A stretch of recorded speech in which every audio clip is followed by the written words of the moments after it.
The latest KDI report shows South Korea's economy is showing signs of recovery, with chip exports picking up. But consumer spending remains weak amid high interest rates, Ahn Sung-jin reports.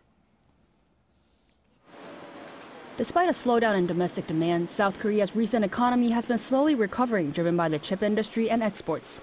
November's monthly trend report from the economic think tank, the Korea Development Institute, said on Thursday that the continuing high interest rates pulled down consumption and investment in equipment.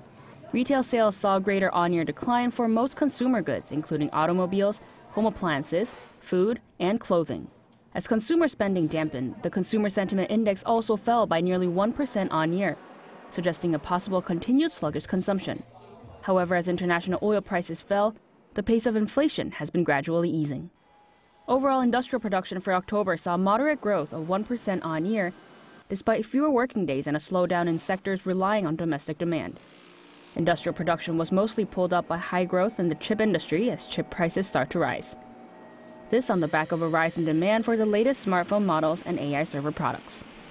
The boom in chip exports pushed November's total exports up 7.8% from the same month last year. Exports of chips were up 12.9% on-year. Automobile exports were also up by 21.5%.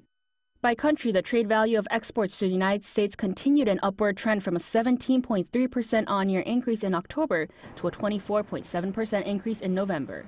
And the on-year decline in exports to China shrank from negative 9.6% in October to negative 0.2% in November.